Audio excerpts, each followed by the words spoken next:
Ow, wee, mama. My recent videos, man, they've garnered some heat recently, you know. Evidently blistering takes, but it's okay. I can take it. They hated Jesus 2,000 years ago. It's only natural they hate me today. For the same reason, no less, you know, we're both extraordinarily gifted at analyzing lore within a Chinese video game. The curse of being gifted with such a skill. Only two of us in all of human history would know it, and we know how his story ended. Thankfully for me, I'm fast. Ooh, I'm fast, baby. And even if they get someone faster to catch me, guess what? As soon as you nail my hand and blood gets on you, AIDS. That's right, I got AIDS. I don't have AIDS. But now that we're talking about the past, let's talk about Khaenri'ah's past. Because after the most recent story quest, we can actually put together a pretty decent working timeline right from when the traveler Sibiling arrived to the nation, all the way up to shortly after the Cataclysm. You know, it's a decent one, in that there's no dates. I don't know, are there dates? Does anyone know the dates in Teyvat? And before we start, let me just spare the one dude's comment. I'm aware, you know, Suralogi lore and skirk's, you know, story quests and character stories. I got it, brother. But let me tell you something. While you may have read it and think this is the end, it is not. This is merely the beginning. While you... Oh, wait. Yeah. Oh, good heavens. While you may think that, you know, the things Surtalogi accomplished make him a force to be reckoned with, surpassing even...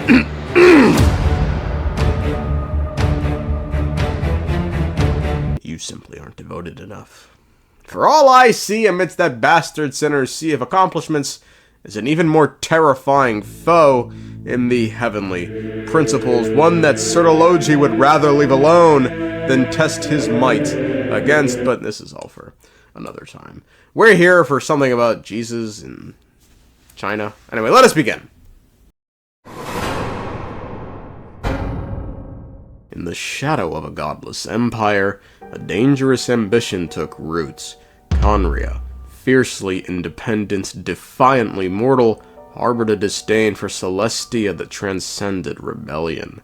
This disdain would guide them down a path few dared to tread. Among their most blasphemous acts was the search for something even the gods feared, a being capable of surpassing them, a descender. The search spanned centuries, dynasties rose and fell. The earliest known records speak of the Crimson Moon Dynasty, a time when the Archon War raged across Teyvat. It was then, amidst the chaos, that Khaenri'ah founded a peculiar institution, an orphanage. During that time period, it said, quote, in anticipation of the arrival at their kingdom of gods from beyond the so-called ocean, or rather, the arrival of beings who could transcend the gods, they founded an organization, an orphanage, to take care of such children. In latter days, the orphans of the kingdom and those who wandered in from outside were accepted as well. Children brought into this orphanage would be made to go through a series of tests to determine their descender status. However, not one of the kids who found themselves in the orphanage would wind up being a real descender. The search would go on for hundreds, if not thousands of years, until Khaenri'ah came up with a different approach. Instead of waiting for the descender to come to them, they would summon one.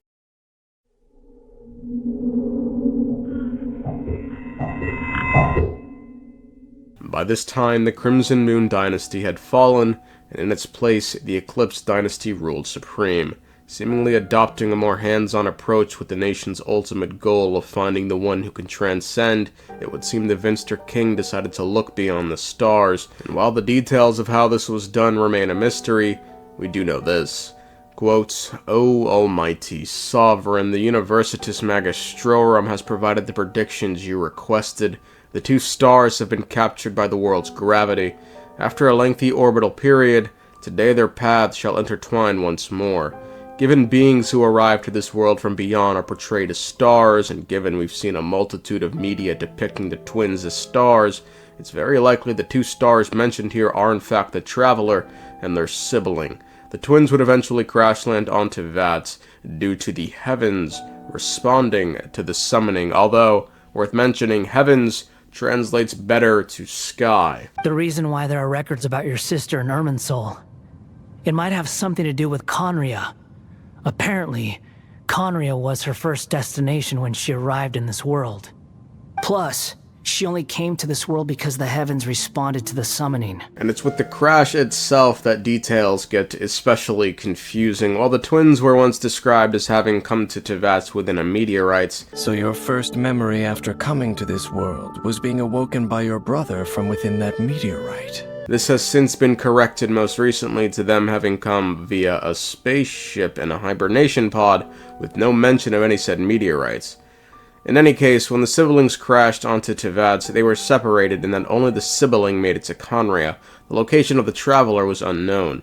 The Sibiling arrived to Khaenri'ah with no memories of their prior life nor of family, yet despite that, shortly after their arrival, the Vinster king, who at the time was most likely King Ermin, hailed the Sibiling as a savior, the one who would bring about a prosperous age for Khaenri'ah, eliminating all pain and suffering, and as a result, named them the successor to his throne, granting them the title Prince or Princess. According to Dainsleif, however, this was all done to mask the king's lust for power. And it's following this coronation the timeline becomes especially horrific.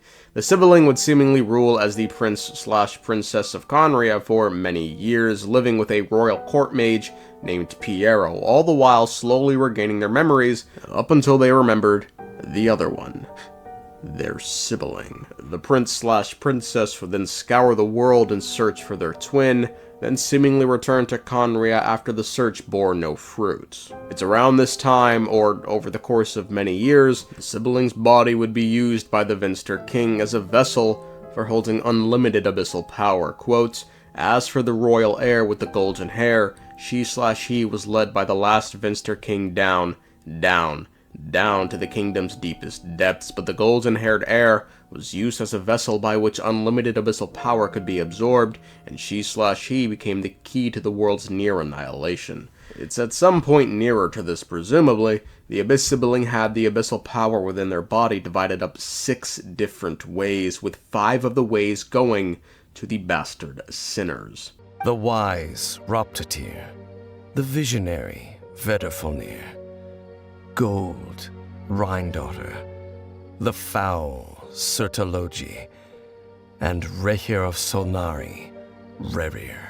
Quote, "Master, since you mentioned that your group once divided enough abyssal power amongst yourselves to overturn an entire world, or at least a sixth of it, who is in possession of the last piece of the abyss is not yet known. The Vinster king would continue, quote, rocking away at the foundations of the world, inevitably resulting in the cataclysm. The sinners who divided up the siblings' abyssal power went off the grid, choosing not to defend their nation, all the while the sibling was preparing to stand with Khaenri'ah, until a young woman named Direidyth approached them and told them their sibling, the Traveler, was looking for them. This claim was met with suspicion until Direidyth presented to them a hibernation key that could only belong to their sibling.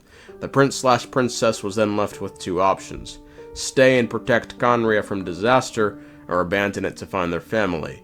They chose the latter. Finally finding their sibling, they awoke them, told them the destruction of Khaenri'ah had brought this world to ruin, and they needed to leave, and so they attempted as such, but were stopped by a being calling herself the Sustainer of Heavenly Principles, who boxed up the sibling, condensing their being into a cube of light while sealing away the traveler's powers and sending them into a 500-year slumber. The sibling would be sent right back to Teyvat, but by the time they got there, they would see it's already too late. Khaenri'ah had been destroyed.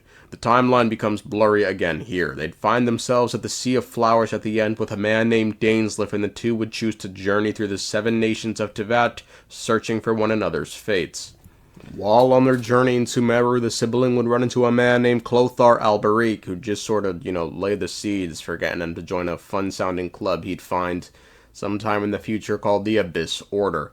At the end of the journey, Dain and the sibling would have a falling out for unknown reasons. The sibling would join the Abyss Order, working alongside Vedderfolnir with a plan called the Loom of Fates, and one of the earliest actions the Order would try to do is gain control of a dragon called Dvalin. This plan would be foiled by Barbatos, the Traveler, Jean, and Diluc, but it's here the sibling learns their twin has awoken, and you played the rest. Thank you. This has been Jesus in China.